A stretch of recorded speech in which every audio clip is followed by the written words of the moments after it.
السلام علیکم ملګرو، نن به یو بل ډېر ښایسته ځای در ښکاره کړو. دا د تورې خولې کلی دی. دا ودوی خواته دغه ویاله چې معلومیږي دا د تورې خولې کاریز دی. دا د تورې خولې ډیم دی.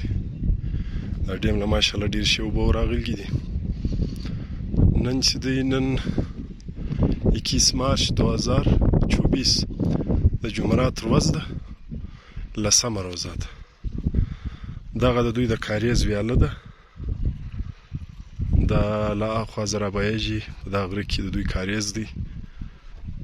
دغه توتان چې معلومیږي له دغه ځایګي د دوی د کاریز ایریا ده.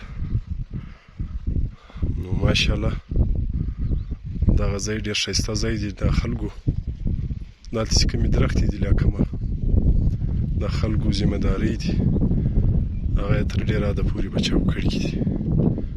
نو یقینا هم دا ځای ډېر څه ارزي سړی وویني. دا یې ډیم دی.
السلام علیکم ملګرو، دا زما نوی چینل دی. د خانوزۍ، بلوزۍ، کاریزات، پشین، برشور او د شاوخوا علاقو د ګرد بلوچستان د ښایسته ښایسته ځایو او معلوماتي ویډیو دپاره دغه زما یوټیوب چینل سبسکرایب کړئ، بیوټیفول خانوزۍ. او اخري کې د دغه دا کوم ګنټۍ چې د بیل آیکن دغه هم دباو کړئ، نو به زما د ویډیو نوټیفیکیشن ته هیله درځي. ډېره مننه. بیوټیفول خانوزۍ دغه سبسکرایب